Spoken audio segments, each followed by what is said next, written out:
This is something everyone has thought about at least once. What do you do if the police come to you and accuse you of something you know you didn't do?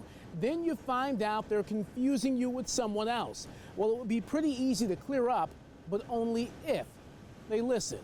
15 days may not seem like a long time behind bars.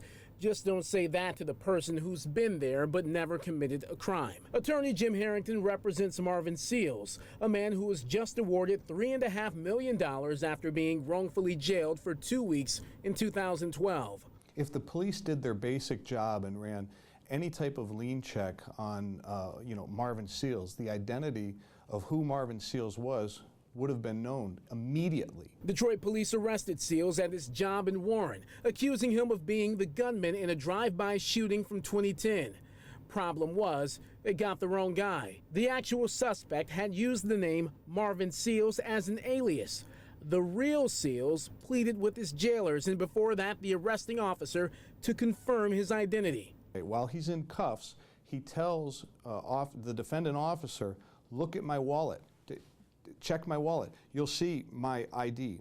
You'll see my Social Security card. You'll see my credit cards. You'll see the Blue Cross cards. You'll see all of those things. And they laughed at him and said those are all fraudulent. So Marvin Seals sat in jail waiting to be tried for a crime he did not commit. The truth he shared with anyone who would listen came out during his preliminary exam. The victim in the underlying crime, when they went to do the identification, that person looks over and says, I don't know who that is, but that's not him. The prosecutor, Shannon Walker, moved to have the case dismissed. Seals sued the city of Detroit and the arresting officer, Thomas Zerbichott, in 2012. His case languished as the city went through bankruptcy and its lawyers tried unsuccessfully to get it thrown out.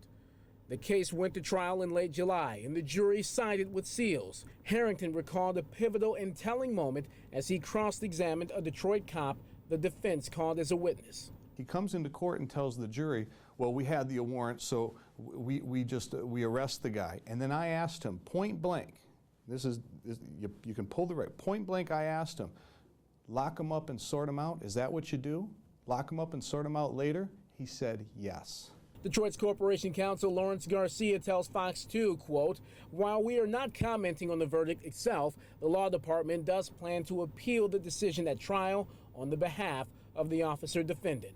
The officer in question is still on the job. As for the suspect in that drive-by shooting, he was not arrested, and it's unclear if there's an active warrant out for his arrest. I'm Randy Wembley, and this is The Edge.